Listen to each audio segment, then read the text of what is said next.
وما الحياة الدنيا إلا متاع الغرور. സൗന്ദര്യം മാത്രം പ്രതീക്ഷിച്ചുകൊണ്ട് നിങ്ങൾ വിവാഹം കഴിക്കരുത്. സൗന്ദര്യം മാത്രം പ്രതീക്ഷിച്ചുകൊണ്ട് നിങ്ങളൊരു പെണ്ണിനെ തന്റെ ജീവിതത്തിലേക്ക് ഇടയായി തുണയായി തെരഞ്ഞെടുക്കല്ലേ.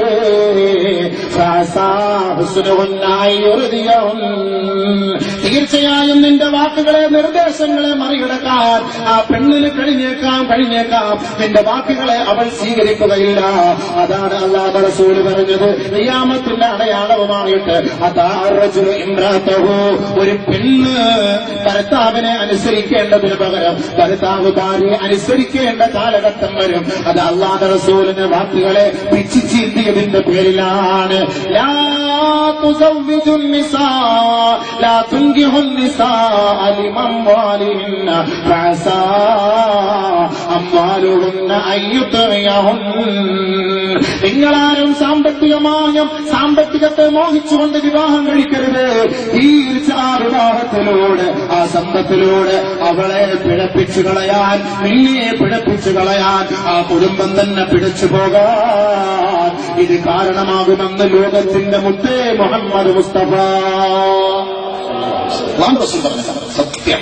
സമ്പത്ത് മാത്രം പ്രതീക്ഷിച്ചോ, നീ അവളെ അടിമപ്പെടണം. അത് അടിമപ്പെട്ടേ പറ്റൂ, എന്നാലേ ഖിയാമത്ത് സംഭവിക്കുള്ളൂ. അത് അടിമപ്പെടാതിരുന്നാൽ ഖിയാമത്ത് സംഭവിക്കുകയില്ല. അല്ലാഹു റസൂൽ പറഞ്ഞ വാക്കാണ്. സംഭവിക്കണമല്ലോ. അതുകൊണ്ട് തന്നെ പെണ്ണിനെ കല്യാണം കഴിക്കുമ്പോൾ തെരഞ്ഞെടുക്കണമെന്ന് പറഞ്ഞു. നല്ല നിങ്ങൾ തെരഞ്ഞെടുക്കണം, ദീനിയായ പെണ്ണ്. അല്ലാഹു റസൂൽ പറഞ്ഞില്ലേ, ഒരു കറുത്ത പെണ്ണാകട്ടെ അവൾ സുന്ദരിയാണോ അല്ലെങ്കിൽ അവളുടെ സൗന്ദര്യത്തിൽ കുറവ് ന്യൂനത വന്നുപോയോ, വല്ല ന്യൂനതകളും വന്നുപോയോ, അവൾ സുശീലയാ, അവൾ സൂക്ഷ്മതയുള്ളവളാ, അവൾ സൽസ്വഭാവിനിയാ, അവളാണ് നിനക്ക് അഭികാമ്യമെന്ന് നബിയുനാ റസൂലുള്ളാഹി. ഏറ്റവും ദീനീബോധമുള്ള കറുത്ത പെണ്ണ് അവളാണ് നിനക്ക് ഏറ്റവും നല്ലത്. കുപ്പയിൽ വളർന്നു വരുന്ന സുന്ദരിയായ തറവാടിത്തമില്ലാത്ത പെണ്ണിനേക്കാൾ അത് ഭാവിയിൽ ഖേദിക്കേണ്ടി വരും. കല്യാണം കഴിച്ചിട്ട് മംഗലം കഴിച്ചിട്ട് നീ ദുബായിക്ക് പോകും. ദുബായിക്ക് പോയപാടെ പഴയ ലൈനിനെ വീണ്ടും കൂടെ പുതുക്കും. പഴയ ലൈൻ വീണ്ടും പുതുക്കും. അപ്പൊ നീ ദുബായിൽ നല്ലതാ. ഇടക്കിടയ്ക്ക് വിളിക്കും. എന്റെ പെണ്ണെന്നൊക്കെ അറിയില്ല, വലിയ ബുദ്ധിയുള്ളവളല്ലേ, 2 ഫോൺ. ഒന്ന് ഭർത്താവ് വിളിക്കുമ്പോൾ അല്ലെങ്കിൽ കുടുംബക്കാരെ വിളിക്കുമ്പോൾ ഒറിജിനൽ ഫോൺ, അതല്ലാതെ കാമുകം വിളിക്കുമ്പോൾ മറ്റൊരു ഫോൺ. അപ്പൊ അതിൽ ബിസി ആവില്ല. എപ്പോ വിളിച്ചാലും കിട്ടും. ഇതിന് സംസാരിക്കും അറിയില്ല. ഇപ്പൊ ഞാനിപ്പോ പുതിയ ടെക്നോളജി പഠിപ്പിച്ചു കൊടുക്കുമ്പോൾ നാളെ മുതൽ ഇത് അമൽ ചെയ്യുമോ ഇല്ലയോ എന്നുള്ളത് അറിയില്ല. ഞാനിപ്പോ ഇത് പുതിയ ടെക്നോളജി പഠിപ്പിച്ചു കൊടുക്കാൻ നാളെ മുതൽ അമൽ അതുകൊണ്ടതോടെ എന്തായിക്കോട്ടെ. എന്തായാലും സംഭവം ശരിയല്ലേ ഇന്നത്തെ കാലഘട്ടം. ബഹുമാനമുള്ള സഹോദരങ്ങളെ, നബി സല്ലല്ലാഹു അലൈഹി വസല്ലം തന്റെ അന്ത്യനാളിന്റെ അടയാളങ്ങൾ എത്രയാണ് പറഞ്ഞു തരുന്നത്. ഹബീബായ റസൂലുള്ളാഹി സ്വല്ലല്ലാഹു അലൈഹി വസല്ലം തങ്ങൾ അതുകൊണ്ട് തന്നെയാണ് പറഞ്ഞത്. ബഹുമാനപ്പെട്ട ഉമറുൽ ഫാറൂഖ് പറയുകയാണ്, ഒരു ഉപ്പാന്റെ ബാധ്യതയാണ് ലാ യതസവ്വജു ഇംറഅതൻ തനിയ, പുറമ്പോക്കിൽ ജീവിക്കുന്ന പെണ്ണിനെ കല്യാണം കഴിക്കാൻ പാടില്ല. ആന്ധ്രക്കാരി പെണ്ണുങ്ങൾ കേബിൾ കുളിക്കാൻ വേണ്ടി വരുന്നുണ്ടല്ലോ. നല്ല സുന്ദരികളായ പെണ്ണുങ്ങളുണ്ട്, കാണാൻ നല്ല പാങ്ങ. ആരെല്ലാം പോയി കെട്ടോ?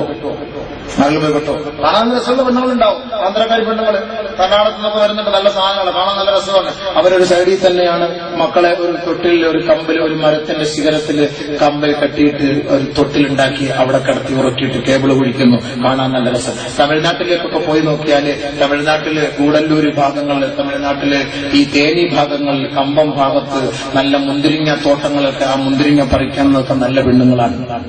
പറഞ്ഞ താഴ്ന്ന ജാതിക്കാരും പുറമ്പോക്കിൽ കഴിയുന്നവരും ഗതിയിലെ കാണാൻ നല്ല പാങ്ങാണ്. പക്ഷെ അവരെ നമുക്ക് കല്യാണം കഴിച്ചിട്ടുള്ള കാര്യമുണ്ടോ? സംസ്കാരമില്ലാത്തവർ കല്യാണം കഴിച്ചിട്ട് കഴിയുണ്ടോ? എത്ര മംഗലാപുരത്തേക്ക് പോയി നോക്ക്. സന്ധ്യാസമയമാകുമ്പോ വൈകിട്ടാകുമ്പോ കോളേജ് കുമാരികൾ ട്രൗസർ ഇട്ടുകൊണ്ട് നടന്നു വരുന്ന നടന്നു വരുന്ന കാണാം. സംസ്കാരമില്ല. സംസ്കാരം ഉണ്ടെങ്കിൽ ആരെങ്കിലും ട്രൗസർ ഇട്ടുകൊണ്ട് ഇറങ്ങി വരുമോ? പെണ്ണുങ്ങൾ ട്രൗസർ ഇട്ടുകൊണ്ട് വരുമോ? സംസ്കാരമില്ല. കാണാൻ നല്ല പാങ്ങ്, കാണാൻ നല്ല രസമുണ്ട്, പറഞ്ഞിട്ട് കാര്യമില്ല. വെളുപ്പിലല്ല കാര്യം ഇരിക്കുന്നത്. ഉമർ റളിയല്ലാഹു തആല അൻഹു ഈ പിതാവിനോട് പറഞ്ഞ വാക്കാണ്, പിതാവേ, നീ കല്യാണം കഴിക്കുമ്പോ ഒരു വാപ്പാന്റെ ബാധ്യതയാണ് കല്യാണം കഴിക്കുമ്പോ ഉമ്മയെ തെരഞ്ഞെടുക്കുമ്പോ തറവാടിത്തമുള്ള, കുടുംബ മഹിമയുള്ള, കുലീനതയുള്ള, സ്വഭാവ ശുദ്ധിയുള്ള പെണ്ണിനെ തന്നെ തെരഞ്ഞെടുക്കണം കല്യാണം കഴിക്കുമ്പോ. അതൊന്നാമത്തെ ബാധ്യതയാണ്, വാപ്പാടെ ബാധ്യത. ഇനിയിപ്പോ വാപ്പമാരുടെ ഇനിയിപ്പോ രണ്ടാമത് കിട്ടാൻ പറയാൻ പറ്റുമോ? കഴിഞ്ഞു പോയി അത് എന്ത് ചെയ്യാൻ പറ്റും? എന്ത് ചെയ്യാൻ പറ്റും? വിമ്മും പവർ സോപ്പും ഒക്കെ ഇട്ടൊന്ന് കുളിപ്പിച്ച് റാഹത്താക്കി എടുത്ത് ഒരു 7 യാസീനും 32 കുൽഹുവല്ലാഹി 33 കുല്ല റബ്ബിന്നാസ് ഓതി 33 ദിവസം ഓതി ചിലപ്പോൾ രക്ഷപ്പെട്ടേക്കാം.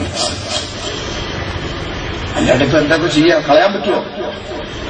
ഇനിയത്തെ ന്യൂ ജനറേഷൻ മനസ്സിലാക്കിക്കോ. ഒന്നാമത്തെ പോയിന്റ് അതാണ്.